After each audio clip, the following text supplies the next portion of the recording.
Welcome to our Candidates Forum presented by the League of Women Voters of Winnebago County and Oshkosh Media.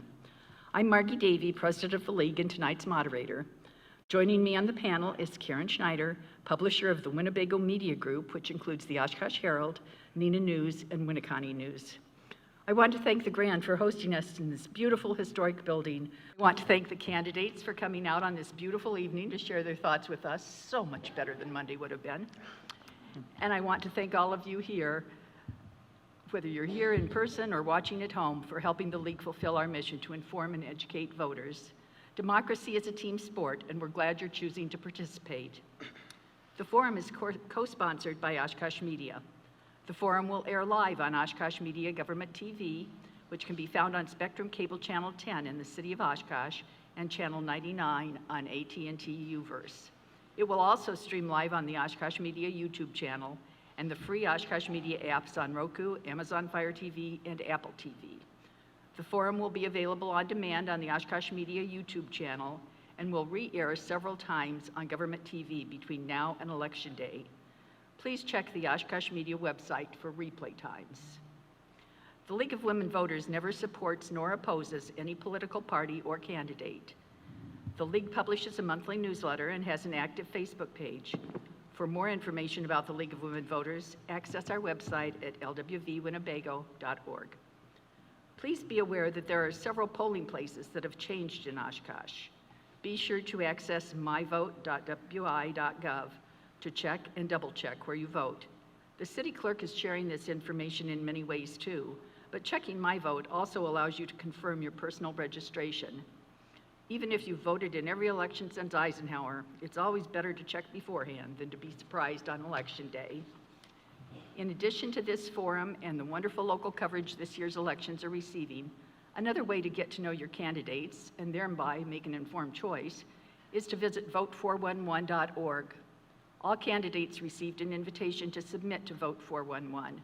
Most accepted. I view the forums and questionnaires as a job interview. Would you hire someone who sent an application but didn't show up for an interview? With that, let's get started, and we want to thank all of you for showing up tonight. Public questions were solicited in advance. Those of you in the audience may also submit questions on the cards provided. Just wave them in the air and a League person will come take them. Questions must be for all candidates and may not single out a candidate. Questions may be edited for brevity and clarity, and while we hope to cover as many as we can, we may not have enough time for all. 6 candidates are competing for 3 seats on the Oshkosh City Council. They are incumbent Jacob Amos. I will get that right someday, Jacob, I will. Challengers Paul Esslinger, Logan Youngbacher, Alec Lefebvre, Tim Neubauer, and Meredith Shireman. Now, why can I say Shireman and not Amos? I don't know. Candidates, please keep your answers concise so we may cover as many issues as possible. Our timekeepers will give you cues. Please heed the stop sign so I don't have to cut you off. Concise answers allow time for more questions. This is not a debate. You will each be given the same amount of time for each question. So we'll start out with opening statements. Each of the candidates will have 2 minutes to summarize your background, qualifications, and your motivation for seeking a seat on the Oshkosh City Council. Why should voters choose you over your opponents? Well, let's find out. Let's start with you, Jacob. All right, thank you. Good evening, everyone, and thank you all for being here. Thank you to the League of Women Voters and to the Grand for hosting this forum. My name is Jacob Amos, and instead of using these 2 minutes to highlight my qualifications as I've done throughout my campaign, I actually want to use this time to talk about why I am doing this, why this is important to me, and why I want to earn your votes. So for me, the answer is very simple. My heart is invested in serving our city, and this is my home. I have a great sense of pride for our city and its future, and I care deeply about what that future looks like for Oshkosh. In addition to that, Oshkosh deserves a leader that's a leader on the Common Council that will be a voice for all residents of Oshkosh, and that is exactly what I intend to do. I will continue to work to ensure every single person that lives in Oshkosh City feel a sense of belonging, including teachers, advocates, police officers, firefighters, sanitation workers, and everyone in between. In addition to that, I will continue to advocate for smart economic development, transparency, quality of public services, affordability, and ensuring we have a financially responsible budget. I understand that the Common Council doesn't only consist of holding a title, but it consists of hard work, showing up, listening, and even being held to the fire sometimes. As a current council member, I have demonstrated that I have not only the ability, but the willingness to do this work. And as I close, I will leave you with this. A vote for me is a vote for someone who will continue to show up, do the hard work, ask tough questions, and make you all's voices heard. Thank you, Oshkosh. Thank you, Jacob. Paul? Thank you, Margie. I too would like to thank the League, Oshkosh Media, and the Grand for having this forum. First of all, my background, lifelong resident of Oshkosh.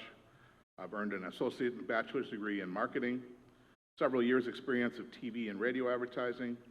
I've been a realtor in Oshkosh for the past 13 years, married to my wife for 27 years, Jackie. Son works for Oshkosh Corporation, and different from last time, my daughter just accepted a job with Theta Care, so she'll be starting there. In my spare time, I collect old Oshkosh brewery items, and as last time, I'm happy to announce again, still, that I'll be a grandfather for the first time in August. Qualifications, past member of Oshkosh Landmarks Commission, Plan Commission, Traffic Review, Redevelopment Authority, ambassador with the Oshkosh Chamber of Commerce, 13 years as a council member, 2 years as mayor, collaborated with the city administration on 13 budgets, operating and capital improvements, played a role in hiring 2 city managers, attended well over 400 council and committee meetings, had thousands of interactions with Oshkosh residents regarding city issues. Why am I running? I want there to be a candidate that has their priorities straight and a candidate that will listen. The citizens of Oshkosh deserve nothing less. I would like to be that candidate. I want the Humane Society to be funded so they can attend to the animals' needs that we have in Oshkosh and not fund frivolous projects like a footbridge over Highway 41. I also want to make sure that cable access channel 2 and 10 remain along with 101.9 FM. And in closing, taxpayers work hard for their money. Elected officials should respect that and spend it wisely. I will have my priorities straight, and I will listen to the citizens of Oshkosh. Thank you. Thanks, Paul. Logan?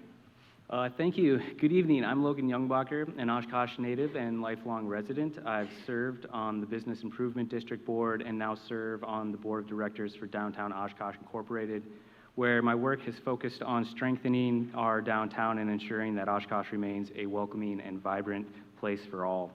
I'm the youngest of 5 siblings, and both of my parents were professors at UW Oshkosh, so community, education, and strong work ethic have always been at the center of my life.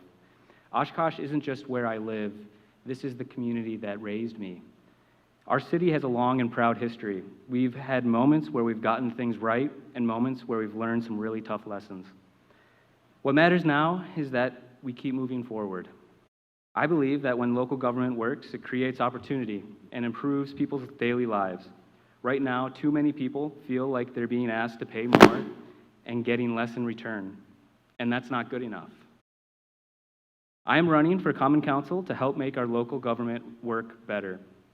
By expanding affordable housing, supporting a resilient local economy that attracts talent and opportunity, and making sure City Hall works just as hard as the people of Oshkosh do every day. The best days for Oshkosh are not behind us, they are ahead of us. I love this city, its people, its character, and its potential.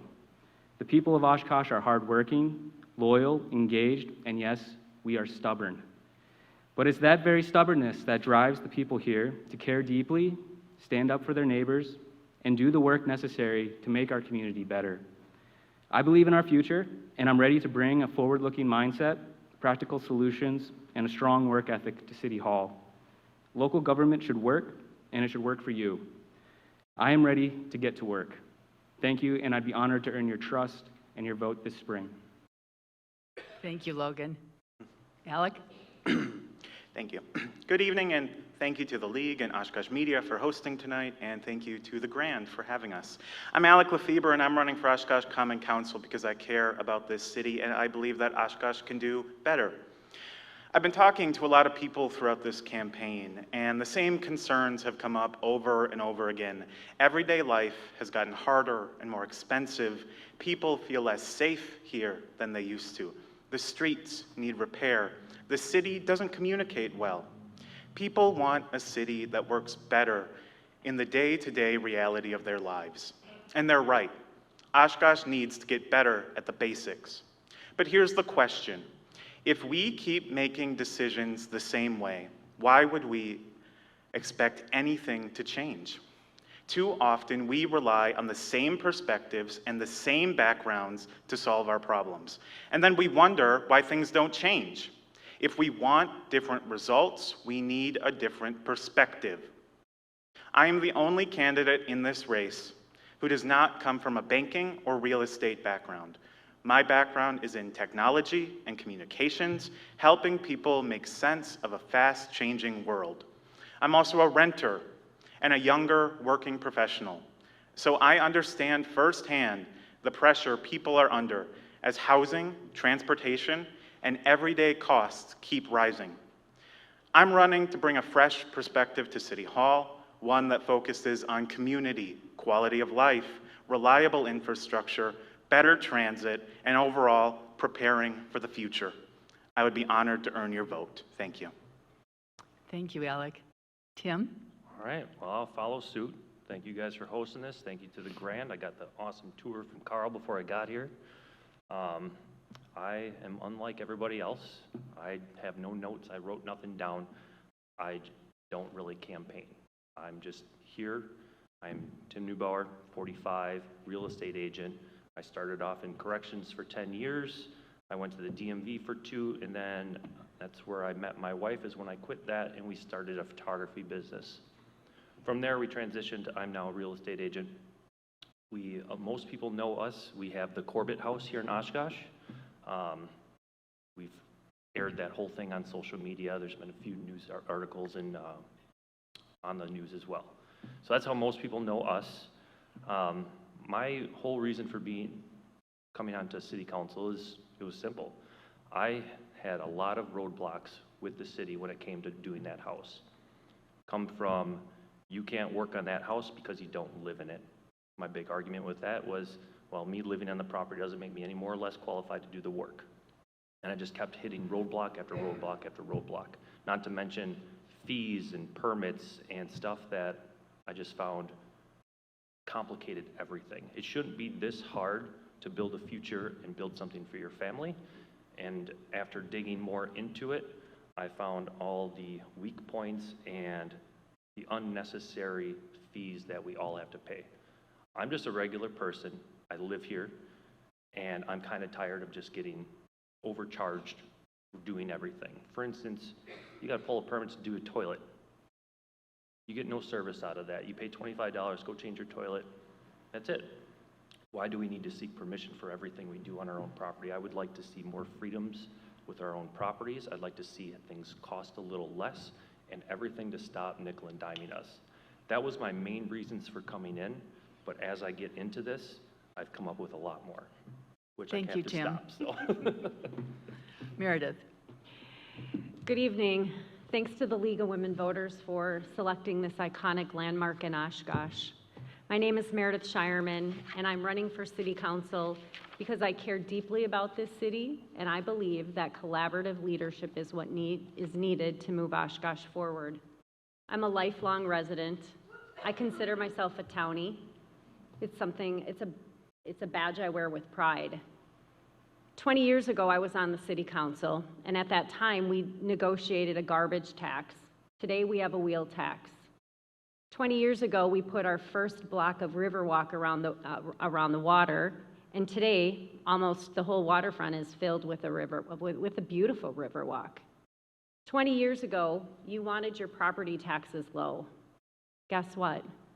Today, you want your property taxes low, just like I do. So I stayed involved after I left City Council through the Plan Commission and the Redevelopment Authority because I knew there would be a time for me to come back. Well, the time is now for me. A differentiator between me and others is I don't have a ramp-up period. I'll be able to begin work on April 21st immediately. In fact, the Plan Commission, kind of a fun fact, sits in the same spots that the City Council does. So I'll be ready to begin work immediately. I believe smart growth, thoughtful economic development, and strong partnerships is what is needed. You've heard that, from my fellow candidates here tonight. Those are the three differentiations of the things that will come from me. Practical results, I'm data-driven, and most important, I'll end the same way I started, is I care deeply about Oshkosh and its residents. Thanks. Thank you, Meredith. Okay, now we're going to move into the public and panel questions. We had so many questions submitted for the primary that we were not able to use. We're not going to be asking you any of the same questions, but we do have a lot because then people have been submitting them ever since too. So we will now ask public policy questions submitted in advance or by the public, and you will have 90 seconds, that's a minute and a half, to respond to each question. Karen, would you like to start us off? Sure, I will start. Excuse me, and we'll start with Paul. Yes. All right, Mr. Esslinger, can you please share how many council meetings you've attended in the last 12 months, and are you prepared to speak to or vote on items that have recently or will soon be coming before the council? Okay, well, my last council meeting from the last time I was on was middle of April of last year. So that would be I've attended about 24 meetings, somewhere around there. Would I bring up things that have come up in the past? Yes, I would. I would like to. I voted against the wheel tax. It's been talked about that on several occasions. I would love to get rid of that because it's hugely inequitable. I would like to work with state officials to get rid of property taxes and come up with some other method there. Since the last meeting we had with the primary, we now have the threat of getting rid of Channel 10, or I'm sorry, Channel 2 for sure, possibility of Channel 10, and most likely the FM radio station. I'm vehemently opposed to that. The administration talks about being transparent, but you don't get more transparent by getting rid of 3 avenues of being transparent. It makes absolutely no sense. I think these are great avenues for the citizens and the government to get information out. And quite ironically, you're probably watching one of them right now, if you're listening to this either on or watching on TV or on the radio. And it's too important, and I would fight to keep that also. Thank you, Paul. Are you okay, Logan, or do you need me to repeat the question? I think I got it, yeah. Okay. So physically attended, none, but I watch every single one. And I will look at more importantly, I look at the agenda before every meeting to make sure I should be there or not. Because I think it's important to know what's coming up for discussion with the council and understand where people sit. And so when push comes to shove, you can make your voice heard. I'm more than comfortable speaking about the issues that are coming down the pipeline. I think there are many. I think we need to look at how we address what's going on with our communications department and the restructuring. I give kudos to some of the council members to reading out the consent agendas recently, and especially in the last meeting, because that's some of the stuff that ultimately doesn't get announced, that they're in the agenda. But some people only watch these meetings. They only attend these meetings. And I think it's important for the things that are within the agenda that may be consented to, that they're read aloud and that they're brought to the public. I think that's part of being transparent, is speaking your mind up there as a councilman. And also, I think that there are critical things coming down the pipeline that we need to think critically about how can we make government work better for the people here and for the residents of Oshkosh. Thank you. started attending the meetings regularly back in October. It was when Chris Larson resigned his seat and I threw my hat in the ring for the vacancy. And after that, I've been trying to be committed to the work, which is showing up and understanding the issues in the city. So to give a specific number, I would say 7 or 8 times from October until about now. In terms of would I go back and try to address something, that is not one of my priorities. In this campaign, I've said time and time again, I am focused on the future, and I don't think that backtracking is really any of my business. I respect the work that the council has done, and I would want to add to it, not go back and make amendments to decisions that have made in the past. Yeah. Thank you, Alec. Can you say the Repeat it? question? Sure. Yep. How many council meetings have you attended in the past 12 months? And are you prepared to speak to or vote on items that have recently or will soon be coming before the council? I've been to 2 meetings since throwing my hat in the ring as well. But I do follow a lot more online now. And yeah, I'd actually love to vote on some of the things that are coming up. I've been following them. I wish I was on it right now to vote for some things. I wish I was more privy to the city center one. I'm actually not a huge advocate for that one. I think we can best spend our money somewhere else. So I wish I was part of those talks already. Also, the footbridge, I wish I was part of that. So I would actually like to go back in the past, and I would like to change some things. So I'm a little bit more different. I'd like to roll back and simplify a little bit better. So, and stop spending so much money on things I personally don't think we need. I know coming up, I've read through the entire budget and their 10-year plan of where they want to spend money. For instance, I'll give you one example. We're going to spend $38 million on the administrative building for Go Transit. I guess I don't see the whole need for $38 million when we can just build something maybe a little simpler, a little less extravagant. So I am all for rolling back and trying to make some more changes in what we've done. Okay. Thank you, Tim. Meredith? Hi. I have viewed 100% of the meetings far beyond the last year. I get the agenda sent to me electronically. I subscribe to the city manager's newsletter, which is usually reactionary, like after the meetings, and highlighting things on a weekly basis. I'm 100% well prepared to talk about any of the issues recently, approved or in the future. In fact, that's what the Plan Commission and the RDA, they're very futuristic. They look at long-range plans and, we talk about zoning and all of the things that go with that, and most of that is futuristic. In fact, we just had Woodman's come before us, and I was like, when are you going to open? That's 2028, so I'm well prepared to talk about anything that's in the current slate. Thank you, Meredith. Mm-hmm. Jacob? Sure do. So for me, I've been to about 9 meetings, and I think pretty much everyone in here knows the answer to my answer here, which is, as a current council member, I am already speaking to and voting on certain topics already, and I just appreciate the work that the council is currently doing. We are currently addressing a lot of topics that will shape the future of Oshkosh, which is how we are granting liquor licenses, everything surrounding Oshkosh media, polling locations, and all of those good things. So yes, I am already speaking to certain topics and voting on things, and I encourage everyone to take a look at those meetings and tune in. Thank you. Margie? Okay, you're up, Logan. All right.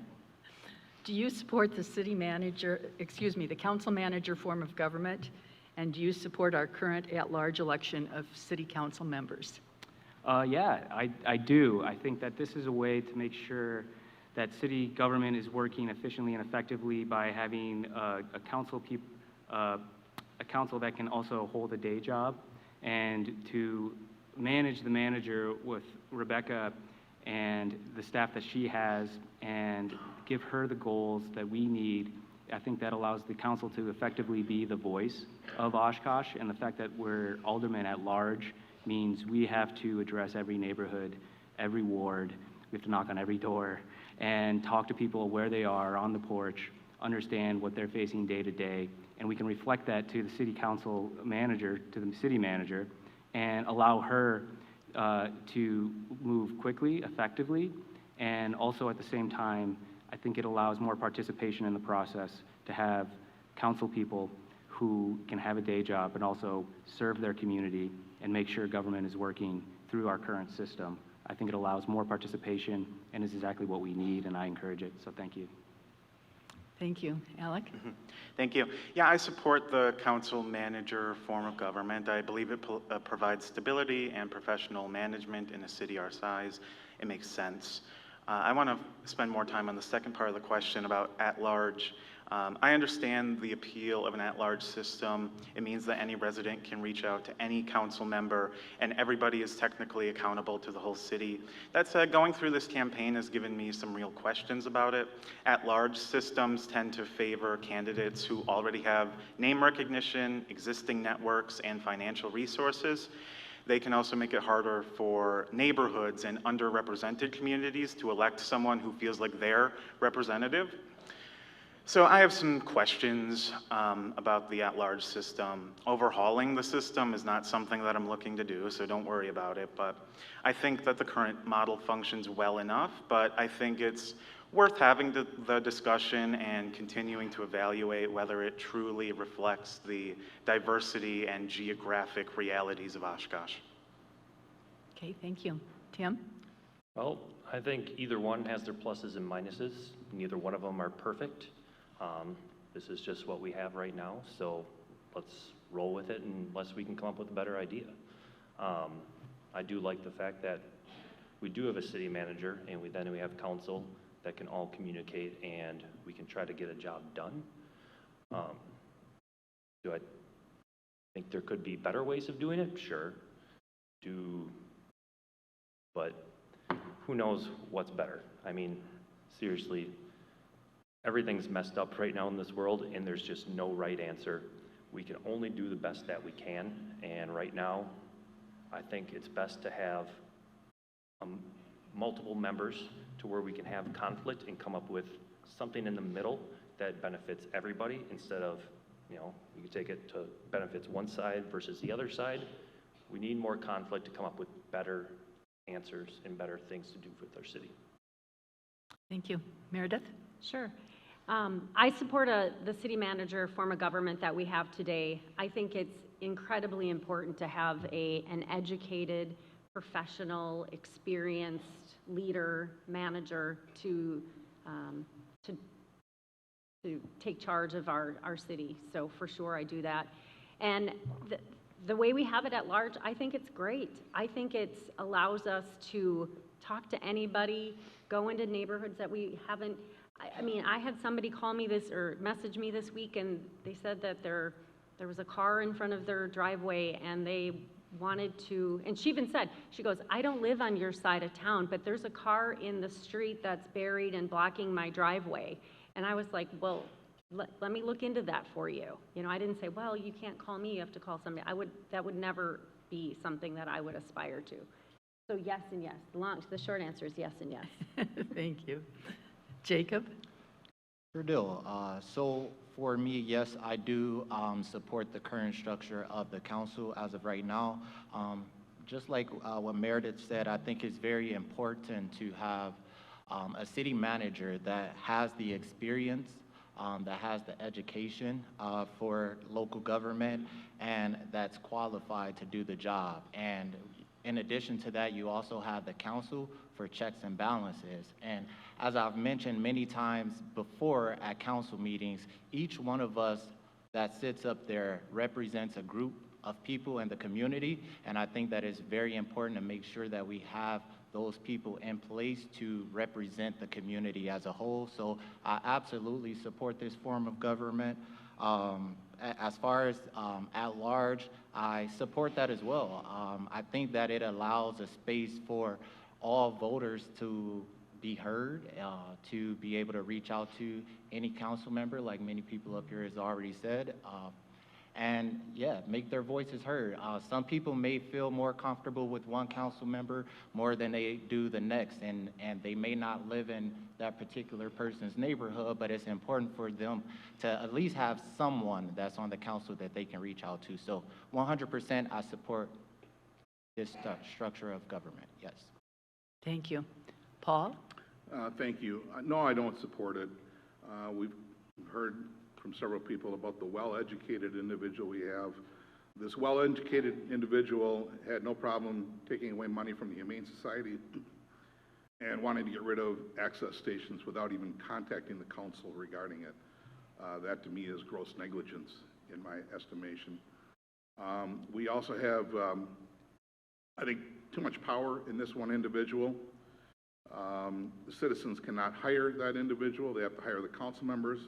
And as someone that's gone through this twice, I can tell you, it is not fun getting rid of a city manager. One left voluntarily, the other one did not, and then going through this process of getting another one. It's not fun and it's not easy. The city manager we have now makes with benefits somewhere around $300,000 a year. While the mayor of Appleton and Green Bay make about $115,000 a year. Now, if Oshkosh has got it all over Appleton and Green Bay, and you can justify spending that extra $100 and whatever $1,000, that's great, I'll listen to you. And the other thing is, I don't appreciate is council members are not supposed to speak to department heads.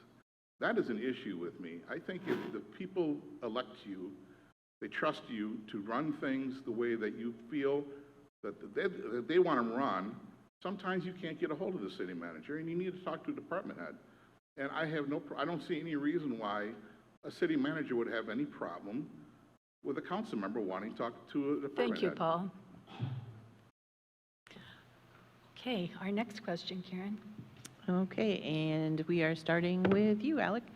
And we'll kind of keep up on this thread. So the current Common Council's one of the #1 goals they have given to the city manager is to expand the community engagement departments. Recently, decisions were communicated regarding Oshkosh Media that caught some people by surprise.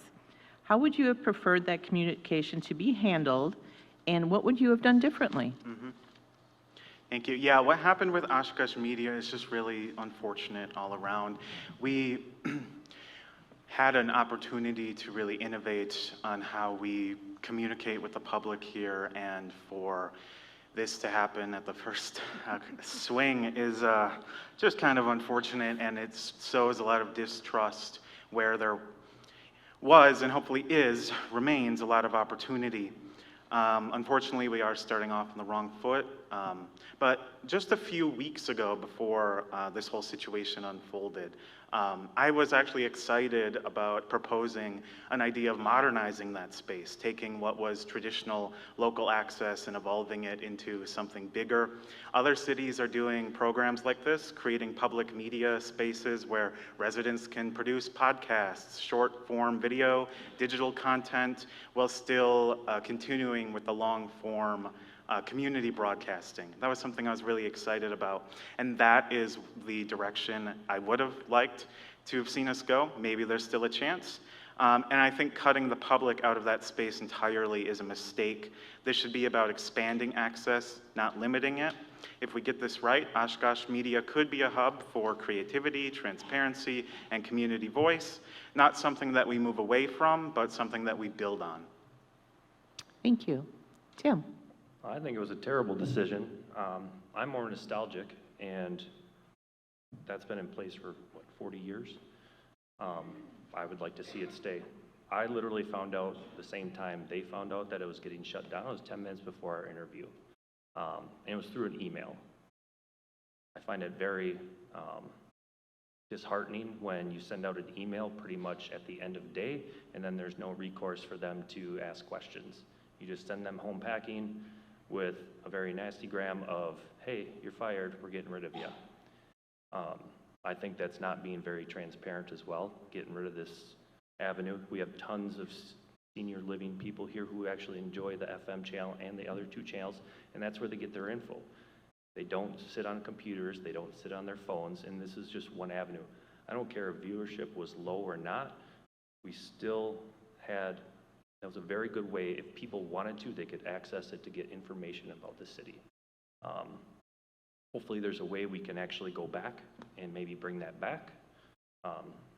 And I also find it very disheartening that this wasn't spoken with city council. This was made from our city manager without any communication with the council, current council. Thank you, Tim. Meredith? I haven't come across anybody that has thought that the way that this was handled was good, including current council members, city staff, residents, my family, myself. So I think everyone can agree that how it was handled was not great. I'm not in support of dismantling it, but what I am curious about and hopeful about is it's bringing people together to talk about it, to talk about media. And like Alec, I wonder if it could turn into something bigger. I think that the library could be an incredible place to be a digital media hub.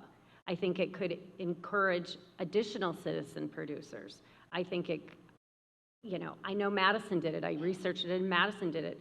I learned yesterday that UW Oshkosh is building a new library and they're having a whole big, huge, expensive section on digital marketing and communication.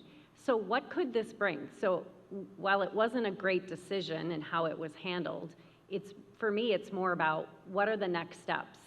And I'm excited to learn about that. I understand that there's going to be a workshop on it, and I think I'm encouraged by everyone speaking out and voicing their opinion. I think that the city staff has a better understanding of the passion around this topic.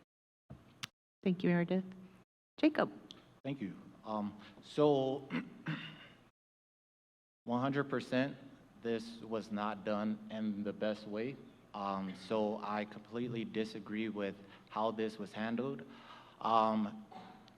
We definitely should have had more transparency in this process, right? And in addition to that, we, as a council, we oversee the city manager. The city manager oversees the staff. And when a staff make a mistake, we as a whole, the city manager and the council, we have to take ownership of that as well. And as a council member, I am taking ownership of the fact that we did drop the ball on this topic. And it should have definitely just been done in a better way. There's no way to go around that. What we can't do is we can't change the past, but what we can do is look into ways that we can correct this moving forward. And I think that this is an opportunity, as others up here have said, to look into other ways that we can correct this. And I have already been talking to City Manager Rebecca Grill and just discussing ways that we can accommodate everyone. If we need the space, we should be able to come up with a plan where people can still have access to recording their shows and keep their platform while also being able to create a space for the communications department. And that can look like maybe moving over to UW Oshkosh and establishing an area there for them to have that moment. So thank you all. And if I had more time, I would go into more details about that. Thank you, Jacob. Paul? Thanks. Well, here again, this is the issue you have with someone that has the power the city manager has. And I think the actions really were inexcusable. No contact with the council, no contact with citizens, no contact with the local producers until they quite literally walked in to do a show. That's where you find out your show's going to be taken off the air. We have 40 years of pride with Channel 210 and a 101.9. I'm a past local producer myself for a couple shows. And you can go down and look at the awards that we have, and you know, the citizens really appreciate the work that's done by all of the local producers and the city staff that's down there. So issues like this really, really need to be gone over with citizens and the city council. So had I done it, I certainly would have. Coming up with ideas on doing things differently, there's nothing wrong with that. In fact, I encourage that. But when it comes to making decisions without going to your bosses and the people that vote, the people that pay your salary, that's wrong. Thank you, Paul. Logan? Yeah, I was really disappointed to hear about the shutdown of Oshkosh Community Media and how it was done. I think OCM plays a big role in connecting people, preserving our local stories, and giving residents a voice. I also see public access in general as part of City Hall's broader responsibility, not just to share information, but to create a space for the community to express itself and celebrate our history and our culture. That said, I also think that this is a moment to take a step back and be intentional and take a closer look at the technology we're investing in and the partnerships that we're building. I think we need to do that to make sure that we're supporting our community in the most effective and supportive way. One idea worth exploring is partnering with UW Oshkosh. I know there's a lot of talent there, and I think it would be a great win-win solution to help students there gain real experience, helping our community produce content and celebrate our history and culture. I think if we do this right, we have a chance not just to replace or modify this, but build something stronger. And that's the way I view moving Oshkosh forward in a way that celebrates our culture and gives people access to important media. Thank you.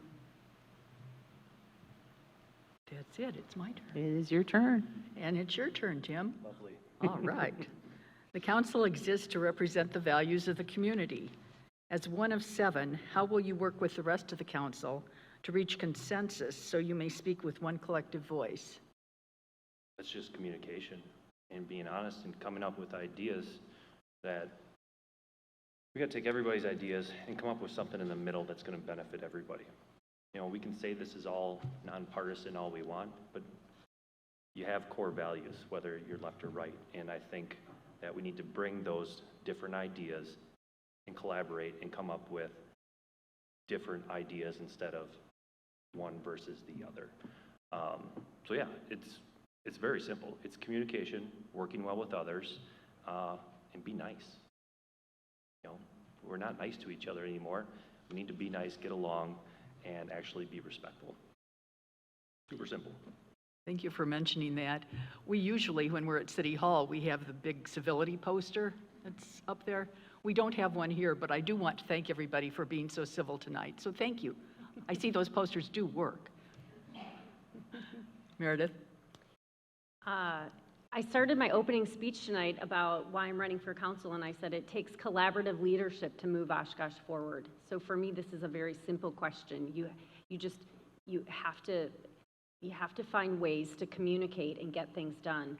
One of the things I ran on was making connections with people in the community. And for the last 90 days, I've oftentimes, morning, noon, and night, have had conversations with people that I've never met. Either people would reach out to me, lots and lots of people reached out to me. I've clocked over 313 conversations. And it's fascinating when you listen to people.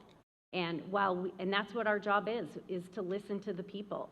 So I've never said, I'm going to do this, this, this, this. I listen to the people, and then I'm going to represent them. And so I would just say collaborative leadership is how you get things done on council. Thank you. Jacob?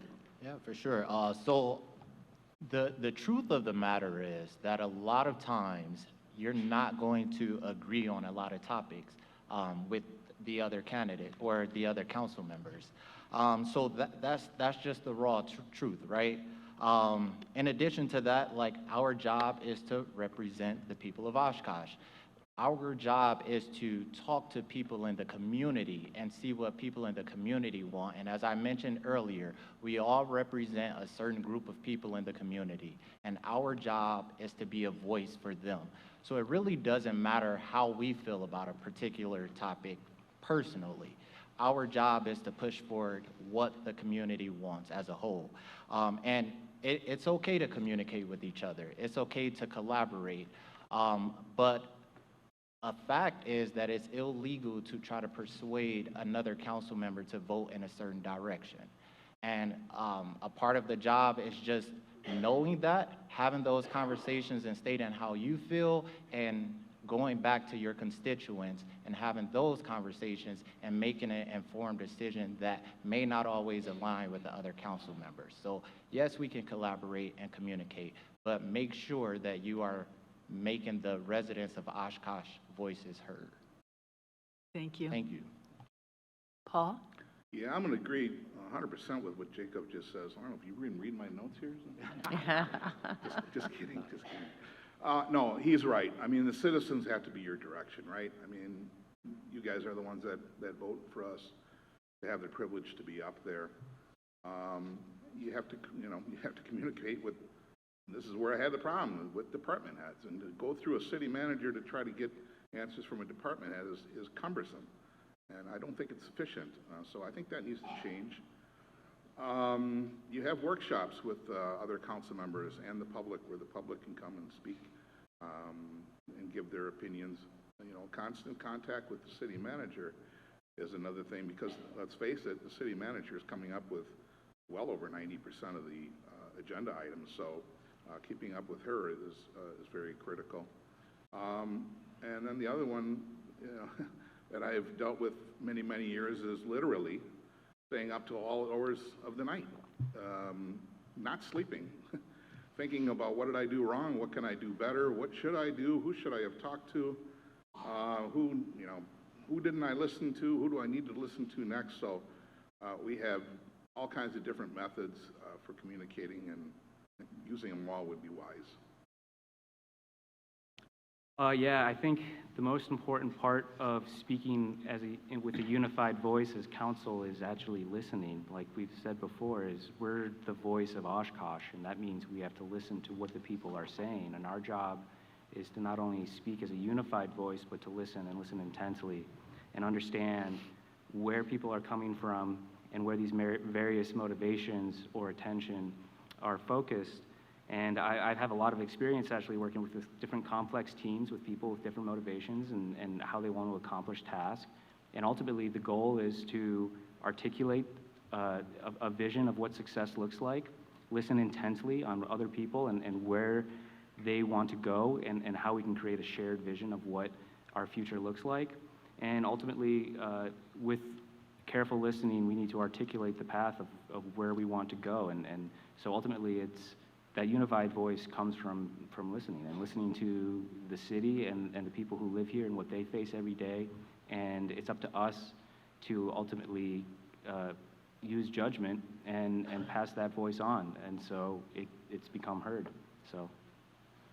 Thank you. Alec? Yeah. I'm grateful for the way that our elections are structured, that 3 people on this stage are going to be elected to the Common Council. And if elected, I've had great conversations with everybody up here. And so it starts with, if elected, 2 of the other people that will be elected alongside me, we've had good conversations. As Tim said, it starts with being nice and having good relationships with the other members of council. And so I have had good conversations with the other members of council as well. So there's the baseline. And then, as some of the other candidates have been alluding to, at the end of the day, it comes down to my own style of personal decision-making, and my approach to governing starts with people. The first question that I ask is how a decision will affect the lives of everyday people who live here, families, renters, seniors, small business owners, and the neighborhoods that they care about.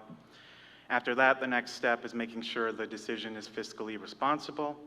And then I always try to, where possible, tie any decision back to if there is data available to make an informed decision.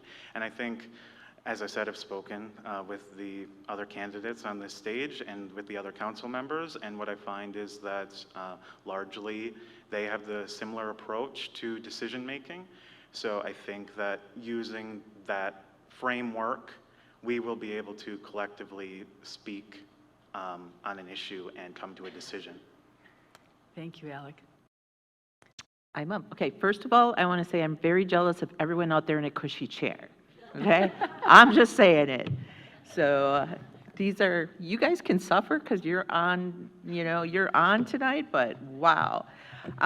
Okay, let's go to you, Meredith. I'm sorry, but I am jealous. So there's not a lot that we can hide these days with the internet and stuff, but public office requires trust and accountability. Are there experiences from your past, including legal or court-related matters, that you believe voters should be aware of as they evaluate your candidacy? No, I have I have a speeding ticket, I think, in the last 40 years. No, I've been married for 35 years, or 31, no, I don't know. 34 What is it, though? years, I guess. I've been married 34 years. I've had 3 boyfriends. I have 3 kids. Everybody's married. No, so no. The answer is no. Short and, okay. Yeah. Jacob? Yes, I think that the people should know that I am a very hard worker. I am guilty of being a hard worker, committed to everything that I do in life. I give it my all, and I am truly committed to the city of Oshkosh. So I am 1,000% guilty of that, and you all should know that. So, Thank you, Jacob. other than that, there's nothing else. Paul? Boy, nothing that I can think of. Of course, it all depends on what someone thinks is bad. I did have a speeding ticket at one time, and I do argue with my wife on occasion, but she's right, so I'm just Good answer. no, not that I can think of anyway, no. Okay, Logan? Guilty of caring too much, maybe. I mean, I'll follow that, but I'll keep it short. No, there's nothing of concern, so. Thank you. Alec? Yeah, we were told at the start of this to be concise, so my answer is no. Thank you. And Tim? Well, I'm the opposite. I have a disorderly. It's not a misdemeanor one. It was for a traffic dispute. I was getting run off the road and wasn't very happy. Had a few words. So we each got one, and it was just the city ordinance type. So, yeah. Thank you, Tim. Margie, well, that went fast. Oh, which one did I want? Okay, I'm putting, well, wait, I already have my league hat on, so okay. This is a long one, and this goes to you first, Jacob. The city of Oshkosh recently reduced the number of polling locations. Voters from Oakwood Road to Menominee Park were reassigned to the Culver Family Center. The wards that experienced the largest increases in travel distance also saw a noticeable decline in turnout in the recent spring primary compared to the 2025 spring primary. 10% decreases against 4% decrease citywide. Voting is our most fundamental right, and Wisconsin municipalities have significant discretion in determining polling locations and voter access. Will you support increasing the number of polling locations in Oshkosh to improve voter access and participation in future elections? Absolutely, 1,000%. I've spoken on this topic before at a council meeting. I did not fully support closing down some of the locations that we closed. And I do understand that some of the locations that we closed down were due to safety reasons. And so it is also our job as a council to ensure that the staff are safe when they are at the polling locations working on election days. So I support closing a location if it is unsafe to work in and if it's unsafe for the residents to go into the building to vote. Outside of that, I strongly support increasing the amount of locations to ensure that people are able to make it to the polling locations. If we are going to close a location, I think that we should include the residents on those decisions. We should do a poll to see if the residents want a certain location to be closed or remain open. And I can go on and on about this topic, but to be concise, absolutely, I will support increase in locations for sure. Thank you. Paul? Yeah, I think the information that you gave really was data. And I'm not a professional on where there should be polling places or where there shouldn't be, and the percentages of each one of those. What I would like to do is, this is one of these things that I'd like to sit down with the city clerk, who I think has a pretty good idea of, and she has, real life experience with this. So, I mean, I could answer the knee-jerk reactions. Yes, I want there to be a polling place in every neighborhood, of course. You have to be careful. If you say you want to have more locations, you have to have people to staff those. And I know in the past we've had staffing issues, so if you want to have more locations, that's great. And if it works out statistically, I support it, but then you better ask the city clerk if we have enough people on hand to staff that. So I think in this case, this is just something that really needs to be analyzed with professionals, and then that can be reviewed by the city council. have input from the citizens, and then whatever they think is the best is what we should do. Thank you. Yes, I fully support adding more locations. I think that this was the city dropping the ball. As I said earlier in my introduction, when government works, it should work for you, and this is not working for people today. This is going in the wrong direction. I think we need to increase polling locations to increase access for engagement and voter participation. I remember I waited 4 hours during the presidential election at the library, and it was crazy. And I remember the conversations going into this polling reduction about new technology and the like. I still don't think that's enough. You need to increase access for people to vote and have engaged. My location was moved as well, and it's the inconvenience alone is one thing, but there are serious other hurdles to other people being engaged in this process, and we need to open the door and allow that to happen. And government needs to work for people where they are. And so this needs to be a priority, honestly. Thank you. Alec?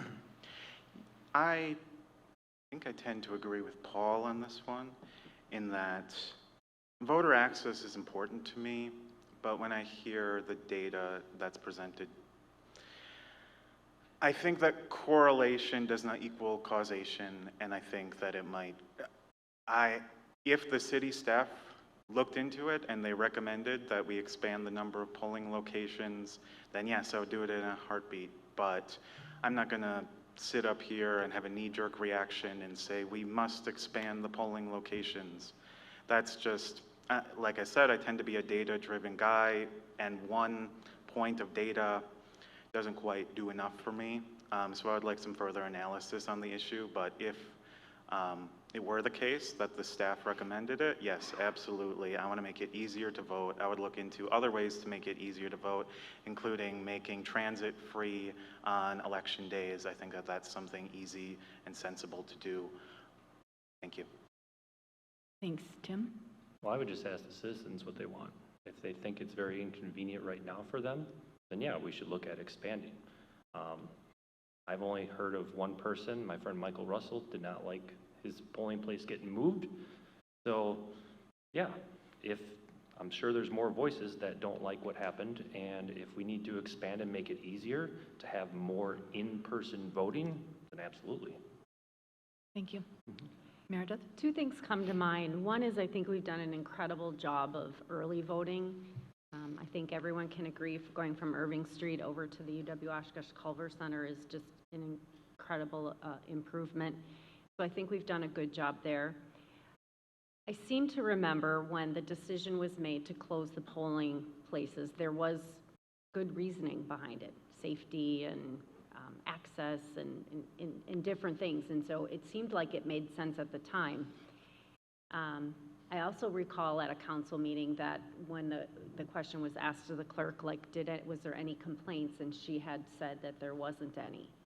So that's a point in time. I personally haven't heard anybody talk about the inconvenience of it. So I guess my answer to the long-winded, or the long-winded answer to the question would be, I guess I'm data-driven too, so if there's a data point beyond just what we heard now that required that. Otherwise, I think we have to ensure that the city clerk has done her job and has done her analysis and has presented to the council what the true facts and findings are. Thank you. That's it. That's it. And am I back with you, Paul? Awesome. What is your definition of proper debt? Proper debt. First of all, finding out what government should do, and that is to serve and protect. And of course, the core there is departments, police department, fire department, public works department. Those are the three core. Those must be appropriately staffed and appropriately financed. Then you get into, the other things, which I think the city manager is doing now. We've had some, and I think she's appropriate doing, some people were let go, felt that we were not doing it efficient enough. So unfortunately, we have to say goodbye to some people. But, that's kind of the not fun part of being in government, is having to say goodbye and to some people that may have worked hard, but unfortunately you don't need them. So I guess to answer the question directly is coming up with a budget that cover the needs that you have, and then if the citizen have wants that they are okay with paying taxes for, make sure that they're taken care of. Thank you, Paul. Logan? So there's proper debt, I guess I would call good debt. I mean, there's leverage, there's all types of financing mechanisms to pay for things that we need today and use the assets that we have to increase what we can get. But again, I think proper debt means being responsible with how we manage that. And, you know, we have to look at our debt service payments, what we're looking to accomplish. And there's many different ways to cross the bridge, as they say. But debt is a tool that we can use to provide leverage to get what we need today. But at the same time, I think we need to look at what we're trying to grow and how we use it. And everything we do today, we need to understand the immediate effects and the future consequences of it. And so we need to continue looking forward at what does this position us for in the future, and what are we trying to accomplish with that? And does it put us in a stronger position, or are we just pushing costs forward? So that's how I would define proper debt. I think there's lots of ways to use financing to improve our community, and we need to be smart and diligent with how we use those instruments. Thank you. Alec? Sure, thank you. Let's see. I'm going to be honest on this one. Yeah, I don't come from a financial background. Personally, this isn't something that I have a lot of exposure to. So I don't want to give a quick answer without understanding the full picture. I'm in a process where I have been learning a lot. This is an area that I'm not too familiar with, but for me, good decision making means looking at the data, understanding the trade-offs, and making sure a policy solves the problem that it's trying to address. As for my definition of proper debt, that's something I'm going to have to look into more. Thank you, Alec. Tim? I actually love his answer. He's very honest. And I'm kind of in the same boat a little bit, but I mean, if it was up to me, no debt. But that's not the real world. So I guess what I want to look at is I don't want to put ourselves in so much debt now that it disrupts our future of what we can do. I think in the past, in the way past, we have put off so many things of upkeep and all that stuff to keep taxes like super low that we let all this deferred maintenance go, and now we're still playing catch up. So I don't want to get into that point to where we over leverage now and then we can't do much in the future. Thank you, Tim. Meredith? Proper debt, to me, just means making sure that the debt that we have is appropriate for the time and place that we're in. You know, we hear about deferred maintenance a lot. We hear about roads. If we spent more, you know, did our roads a different way, they would last longer, but they're more expensive up front. It's just constantly balancing the trade-offs of everything. Do you make a land acquisition of 17 acres adjacent to downtown Oshkosh today and get the tax return on that in 5 to 7 years? You know, proper debt just is, it's an interesting question because it can mean so many different things. Thank you. Jacob?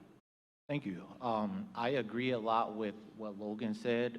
The first thing that comes to my mind when I think about proper debt is good debt, and there is a such thing as good debt. Good debt is when you are taking on debt to fund something that will bring in more revenue in the future. And if there's ever a situation where we have to take on debt in order to fund something that's going to increase revenue, that is something that I would support. I think the meat of this question is surrounding the budget, and I think that as long as we are good stewards of the taxpayers' dollars, and we do our due diligence with the budget and ensure that we have a financially responsible budget, then I think that we would be able to take on good debt and do what's right. Thank you. You're welcome. You're up. Goodness. Who am I going to ask this question to? You would be going to Logan. Thanks, Good, Mary. that's what I wrote down, that works well. All set, Logan? All right, ready for you.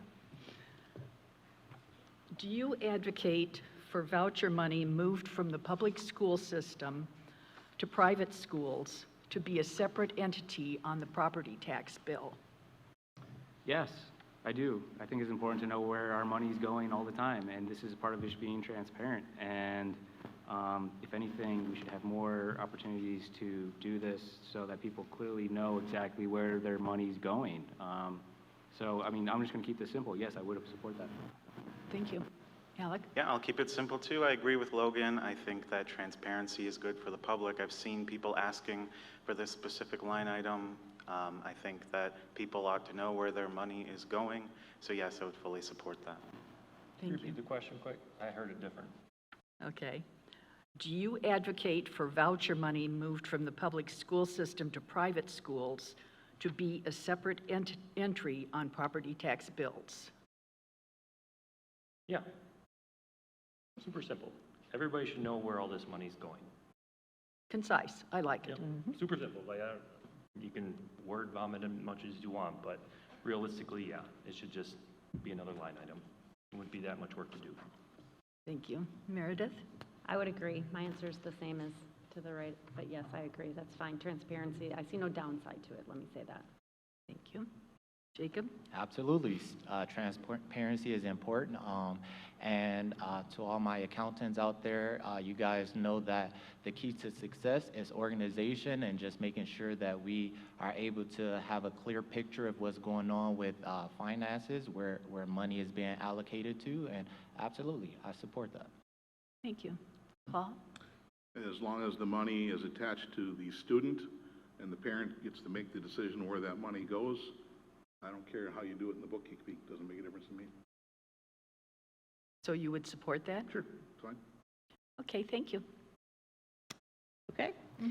So, Alec, I am going to combine a couple of the questions here. So, should the quality of life services like the public library, public museum, parks, Grand Opera House, etc., have a higher priority in the city's budget? Sorry, did you hear that? Yeah, I Okay. heard it.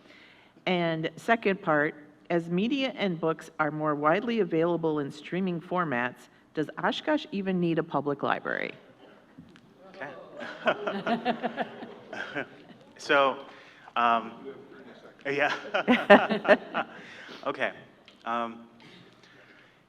Yeah, I have been talking throughout this entire campaign that I am a big supporter of the library, the museum, and the arts. So I would love to see those be expanded in the budget. At the same time, we have to be realistic and fiscally responsible.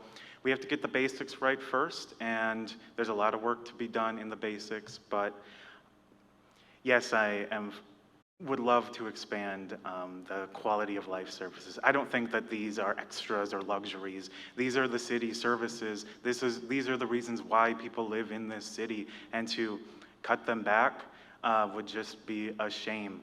So, and then to the second question, sure, books might be going out of fashion, but libraries are evolving into such a different media and digital ecosystem. It's more of a community space than like a place to go check out books. That's just one of the functions of a library. There's all sorts of community programs, and it's a place to meet others. It's a place for people to access computers who would otherwise not have Wi-Fi. So I love the library. I want to fully support it. I don't want to take anything away from it. And if the question was closing the library, was that what I heard? Absolutely not in a million years, no. Thank you, Alec. Tim? I don't really support increasing their budget. I think just kind of keep it status quo. I don't really see the need why we would need to increase that when these are items that really don't make this city any money. They cost us all a lot of money, so I don't want to get rid of them, but let's just keep it flat. As far as the library, I'm going to use this example from our studio. We did photography forever, and when you sell somebody a picture, you can give them a flash drive or you can build them an album, but you don't get that nostalgic feeling from that touch, feel, smell. So yes, huge advocate for the library, because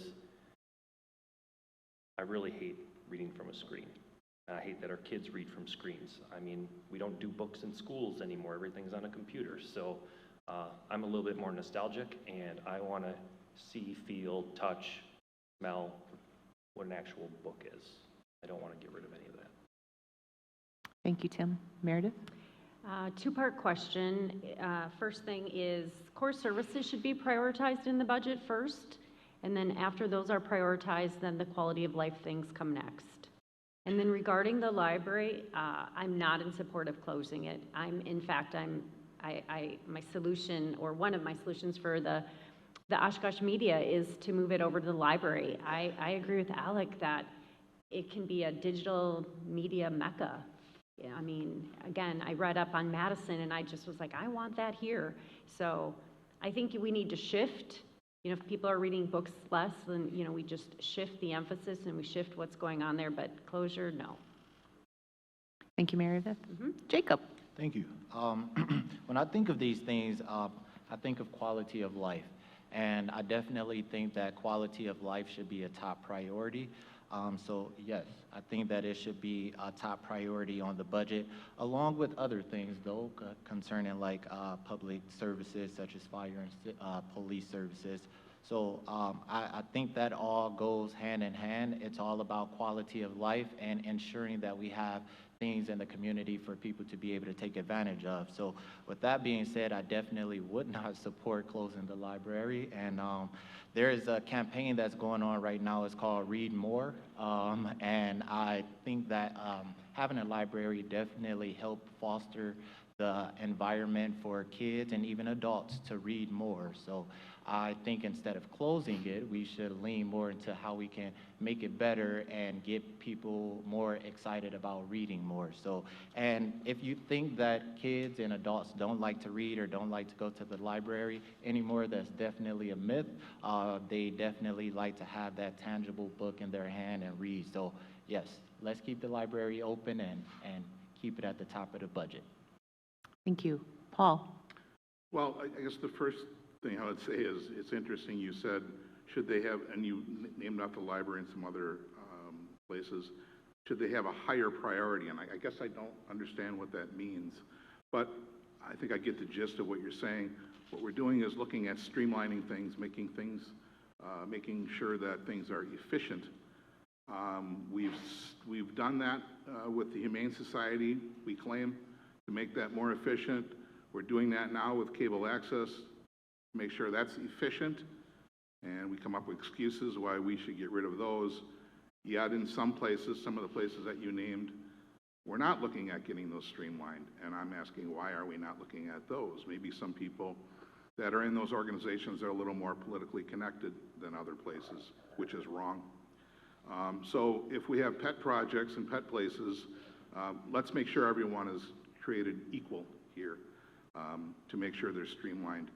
But again, as I've stated before, ultimately, it's not really what I want, and I'm not gonna, saying you want to add to a budget or reduce a budget without an analysis of that budget, and if they're streamlined, is really irresponsible. And so I'm not going to sit here and say I'm going to add to anything or cut anything until experts have come up with an analysis of whether that's appropriate or not. But then whenever that analysis is done and it's brought to the council, I would make sure that that analysis is also brought to the citizens. Thank you, Paul. Logan? Yeah, so to just explain how I saw that, or how I heard the question was, where should quality of life, library, and parks and everything that's going into that new department be prioritized? And should we have a library is the second question. Yes, hands down, yes, we should have a library. It's an amazing asset to our community. They also just put in a job pod recently, and the services they provide are amazing for our community. We need to support that. Again, and when it gets down to, I think, how we put our priorities together, yeah, my first priorities are going to be infrastructure, public safety, and the core services to make sure that we operate as a city. And from that, we can grow and build and increase our quality of life and services like this. And this needs to be focused. And you cannot get tunnel vision on one thing or another. You need to understand how all of these priorities work together. And I think part of that is looking at how we can grow as a city so that we have more resources to invest in quality of life, to celebrate these cultural and important services that we have The library is very high up there. Cultural services is very high up there in my priority list. Again, I think we also need to be realistic about the resources we have and how can we add more resources to these important assets to our community. And when government works, it works well. We got to do the basics things right, and then everything else becomes easier after that. Thank you, Logan. Okay, Tim, I guess it's back to us. The city needs to address its aging city hall. What would you recommend? I don't recommend Park Plaza or City Center. I won't get into details on that, but they do have 3 other options, which I didn't mind, but I actually would rather stick the money into City Hall. Like I said, I'm nostalgic. I'm not about tearing down or just discarding certain properties. And this is a property to me that's beautiful. Like, I actually like walking in there and it feels old. It's not super fancy and up to date and all modern. I actually just like it the way it is. I grew up in the city where, you kind of have that smaller town feeling, and when you go into City Hall, it's kind of gives you that smell and that old taste like when you were a child. So me, I'd rather invest it into that building, keep that going. I've heard people say that it's falling apart, but nobody can tell me what's falling apart on it. The biggest thing I hear is just HVAC. Well, there's a solution to that too. We don't need to just tear it down or build something that's going to cost us $50 million to house a bunch of offices. We currently have that and can still function as that space. Thank you. Meredith?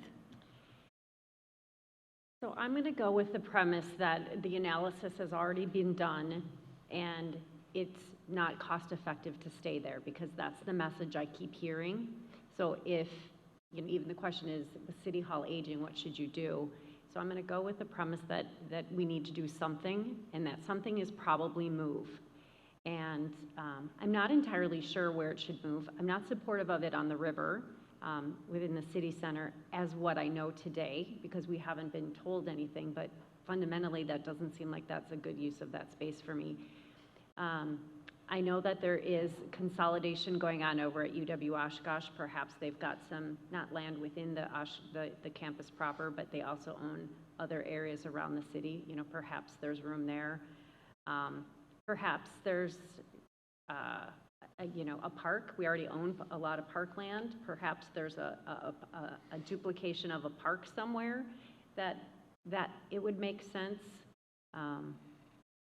I'm not entirely sure where it should go, but I do know where it shouldn't go. Okay. Jacob? As a current council member, I am limited to how much I can say on this topic. I don't want to put myself in a position where I negatively impact the leverage that we have in the negotiating process right now. So I don't want to say too much. However, I will say that if a deal can be worked out between both parties, so the owners of the city center and the city, I think that it would be a great opportunity for the city. Thank you. Paul? Yeah, I think, 5 of us up here for sure are kind of behind the 8 ball because we've not been in executive sessions and caught up to speed on this. Back when I was in the council, it was, and without, these were closed door meetings, and there were different scenarios put forward, both with city center and other plans.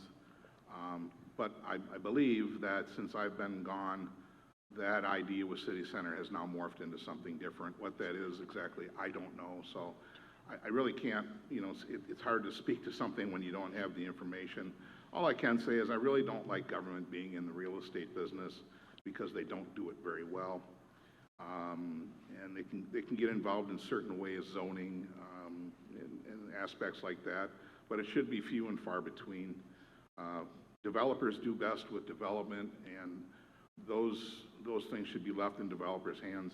If we do need a city hall, then again, with that type of purchase and that type of activity, spending that kind of money, that's something that needs to be brought forward to the citizens. And I know there's a poll that's out now that kind of goes to that effect. So I think we are actually reaching out to citizens and asking them. Yeah, I'm going to echo that. It's unfortunate that we don't have as much information. So I think what I can speak to is how I approach this problem. I think that this issue with City Hall and City Center is a generational problem that we need to approach with that kind of appreciation and gravity. I do not believe that the city should be a developer. I think there's areas where sometimes the markets are misfunctioning, and there's an opportunity for the city to help encourage redevelopment to happen. Again, without knowing any of the specifics or any of the costs associated, I think we need to understand how every action has a reaction and there's consequences to the moves we make. Whether we purchase property and take it off the tax roll, that puts us in a position. It also displaces businesses and workers, and making sure that there's all that traffic that we currently have with City Hall and downtown. So understanding the dynamics of how moving such an employment center as City Hall would be, and also understanding the cost of renovating and what are people looking at. I think this is also a good opportunity to look at how we can collaborate with people in the county and other resources with the university to see how we can build the most value for what we need to accomplish and move Oshkosh forward together with partners throughout the community. Sure. I think that, yeah, the City Hall conversation, the City Center potential purchase, it will be one of the biggest, if not the biggest by far, decision that the next council will make. Me personally, if the proposal is to take that space and put City Hall in the city center space on the Riverwalk, I like that idea. I'm all for modernizing infrastructure. I think that the City Hall, the current existing City Hall space is aging, and we have a real opportunity on our hands to modernize City Hall and make it a City Hall for the next generation. And this space, it wouldn't just be City Hall, the entire overhaul of the City Center Plaza. Again, it's all speculation, but there are a lot of exciting opportunities there were the purchase to go through. I could see it being a City Hall plus a public space, plus a public market. It's really going to be, it would really be an economic engine to revitalize our downtown area. So I'm very excited about that potential personally. Done, right? You're up. Yeah. Well, actually, it is now time for your additional statement, if you wish to make one. You may each have 1 minute for any additional statement that you wish to make. And this time, we're going to start with Meredith and work backwards, because it sucks to be at the end of the alphabet, doesn't it? Usually S isn't exactly at the end. Usually there's somebody else, but I'm happy to go. As I sit up here and listen to all of the things, there's a lot of things that we talked about tonight that were actually very undesirable. But for me, the future's very bright. You know, a vote for Meredith is I'm unequivocally optimistic, maybe to a fault.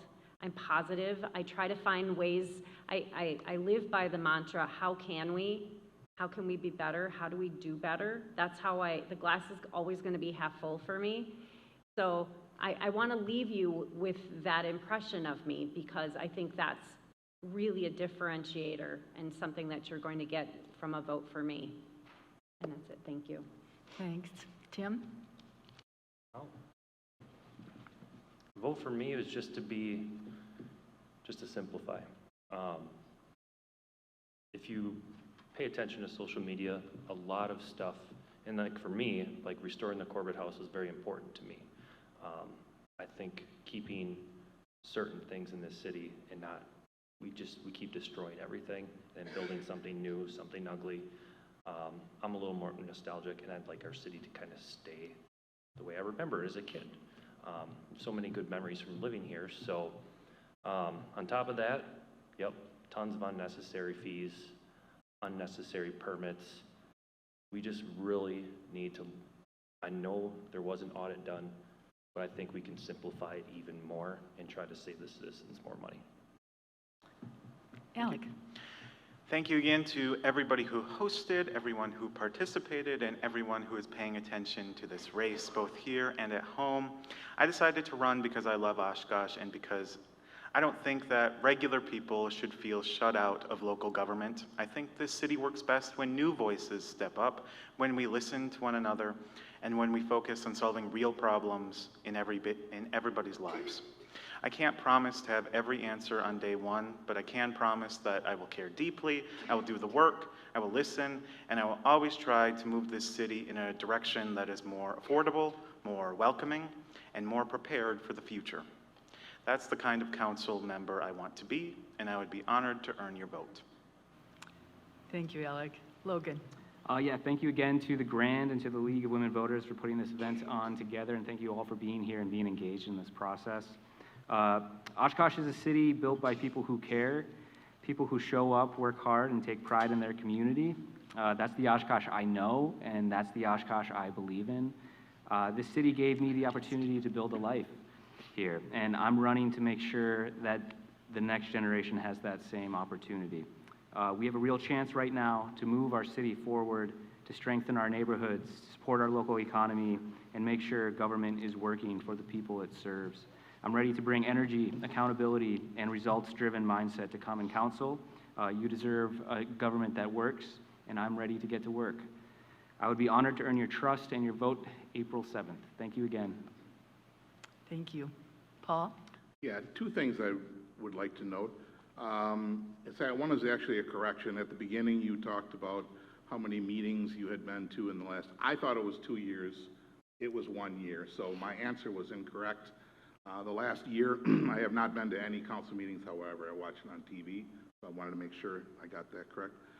The second one is really, and I'm not trying to get any bonus points for this, but a kudo to you guys. I've done this many, many times, and the questions you asked at the primary and the questions you've asked here are they're just absolutely fantastic questions, and I think that we're all better for listening to those and answering them. Some, you can't answer some of them because you don't have the information, but I think the folks here, I'm sure, are very happy that you did a fantastic job. Thank you, Paul, and I have to address that because our questions are submitted by the citizens. And so you've all done a great job, whether you're here tonight or whether you sent them to us beforehand. Thank you. Jacob? With that being said, Oshkosh is a beautiful city, and I think that we should do a better job at projecting that, right? And Oshkosh is full of opportunity, and I'm excited for what we all can do as a city, as a whole, if you all elect me. And if you elect me, I'll go back to what I said when I started. I will continue to work to ensure that every single person in our city has a sense of belonging. In addition, I will continue to advocate for smart economic growth, transparency, quality of public services, affordability, and ensuring that we have a financially responsible budget. And I will continue to show up, do the hard work, ask tough questions, and make your voices heard. Thank you to the League of Women Voters, thank you to the Grand, and thank you, Oshkosh. Thank you all for being here tonight, and you too. This concludes the forum for Oshkosh City Council. On Tuesday, April 7th, you may vote for up to 3 of these candidates. You may also vote early. Contact your local clerk for more information. The polls are open from 7 a.m. to 8 p.m. Everyone must show a photo ID, whether you like your picture on it or not. You may register when you go to vote on Election Day. Just take a proof of residence with you. Go to myvote.com to find information on registration, ballot, acceptable photo IDs, and polling places. Go to vote411.org to learn more about the candidates. And that is a league website. It's a National League website. On behalf of the League of Women Voters of Winnebago County, I want to thank everyone for participating in this forum.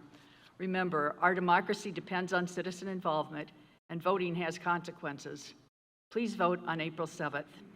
Now, after a short break, we'll resume with the Oshkosh Area School Board Forum. Thank you.